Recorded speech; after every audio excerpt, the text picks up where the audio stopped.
Welcome back students. SC Verma Solutions Chapter 47 Exercises Question 28 The Special Theory of Relativity। प्रश्न है कि वह speed पता कीजिए जिस पर एक पार्टिकल का काइनेटिक एनर्जी इसके non relativistic value half m0v² से 1% से डिफर करेगा। आंसर, ध्यान दीजिए कि यहाँ पर प्रश्न में दिया हुआ है डिफर करेगा, यह नहीं दिया हुआ है कि ज़्यादा होगा या कम होगा। किंतु हम लोग जानते हैं कि रिलेटिविस्टिक वैल्यू हमेशा नॉन रिलेटिविस्टिक वैल्यू से ज़्यादा होगा। एक्चुअली गामा टाइम्स ज़्यादा होता है और गामा का वैल्यू हमेशा 1 से ज़्यादा ही होता है। अब प्रश्न के अनुसार रिलेटिविस्टिक वैल्यू काइनेटिक एनर्जी का होगा 1.01 इंटू हाफ m0v²। 1.01 क्योंकि 1% ज़्यादा होगा। लेकिन हमें यह भी पता है कि एक पार्टिकल का काइनेटिक एनर्जी होता है difference in relativistic mass and non relativistic mass into c², that is equal to m minus m0 into c² equal to under bracket m0 gamma minus m0 into c² equal to m0 c² under bracket gamma minus 1। अब इन दोनों kinetic energies के expressions को हम लोग equate कर देते हैं तो दोनों तरफ से m0 कैंसिल हो जाता है और हमें क्या मिलता है, that is equal to 0.505 v² equal to c² under bracket gamma minus 1। अब राइट साइड में गामा का एक्सप्रेशन लिख देते हैं तो हमारा इक्वेशन हो जाएगा 0.505 v² by c² equal to 1 by under root 1 minus v² by c² minus 1। That is 1 plus 0.505 v² by c² equal to 1 by under root 1 minus v² by c²। अब हम लोग v² by c² के जगह एक constant k लिख देते हैं तो इक्वेशन आता है 1 plus 0.505 k equal to 1 by under root 1 minus k, that is 1 plus 0.505 k का whole square equal to 1 by 1 minus k, that is under bracket 1 minus k into under bracket 1 plus 0.505 k का whole square equal to 1, that is under bracket 1 minus k under bracket 1 plus 1.01 k plus 0.505 square k square equal to 1। यहाँ हमने इसे a plus b के whole square की तरह expand कर दिया है तो that is 1 plus 1.01 k plus 0.505 square k square minus k minus 1.01 k square minus 0.505 square k cube equal to 1।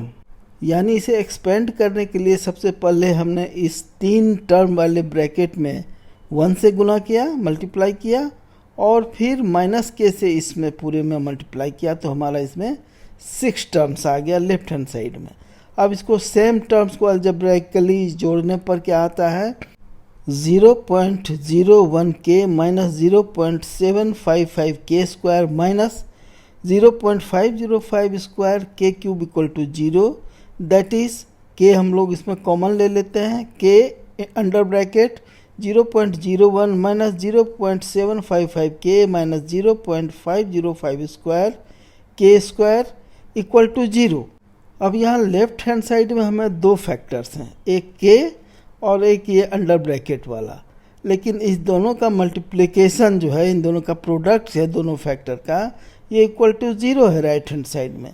तो इसमें से 2 ही चीज़ होगा, या तो k 0 है या ये अंडर ब्रैकेट का टर्म 0 है। लेकिन हम जानते हैं कि k 0 नहीं होगा क्योंकि k है v/c का अंडर रूट, तो k के 0 होने से v 0 हो जाएगा जिससे कि काइनेटिक एनर्जी 0 हो जाएगा, इसलिए k इज़ नॉट 0 हियर। तो इसका मतलब हमें ब्रैकेट के अंदर का जितना टर्म है ये टोटल का अलजेब्राइक सम 0 होगा। अब अंडर ब्रैकेट टर्म को k के डिक्रीजिंग ऑर्डर में लिखते हैं तो हमारे एक ये क्वाड्रेटिक इक्वेशन मिलता है और क्वाड्रेटिक इक्वेशन का सॉल्यूशन हम लोग जानते हैं ax² plus bx plus c equal to 0 का क्या होता है, x का वैल्यू होता है minus b plus minus under root b² minus 4ac divided by 2a।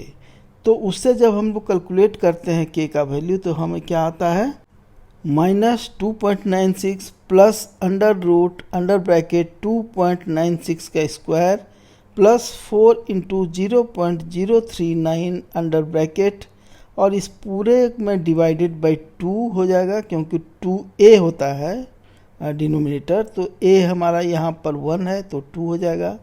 अब दो चीज़ ध्यान दीजिए, यहाँ हमने प्लस माइनस के जगह पर सिर्फ प्लस लिया है क्योंकि जब हम यहाँ माइनस लेंगे तो ये और ये दोनों माइनस हो जाएगा, तो इसका मतलब k का वैल्यू हमें निगेटिव आएगा, लेकिन k तो एक स्क्वायर है तो यह निगेटिव हो नहीं सकता है, इसलिए हम लोग इसे सिर्फ पॉजिटिव ले रहे हैं। और यहाँ पर b स्क्वायर माइनस 4ac होता है, तो माइनस क्यों नहीं लिए, क्योंकि ये c का वैल्यू हमारा माइनस है, तो ये माइनस और माइनस मिलके प्लस हो जाएगा। तो हमारा इसे सॉल्व करने के बाद k का वैल्यू आता है k इक्वल टू 0.0131। अब k की जगह वापस v square by c square रखते हैं, तो v square by c square equal to 0.0131, तो v हमारा आ जाएगा under root 0.0131 into c equal to 0.1144 into 3 into 10 to the power 8 meter पर second equal to 3.43 into 10 to the power 7 meter पर second. तो जब पार्टिकल का speed 3.43 into 10 to the power 7 meter पर सेकेंड होगा तो इसका काइनेटिक एनर्जी इसके non relativistic value half m0v square से 1% से डिफर करेगा। यही हमारा आंसर होगा। वीडियो सॉल्यूशन देखने के लिए धन्यवाद। कृपया वीडियो को लाइक और शेयर करें तथा चैनल को सब्सक्राइब करें। Thank you. Visit again.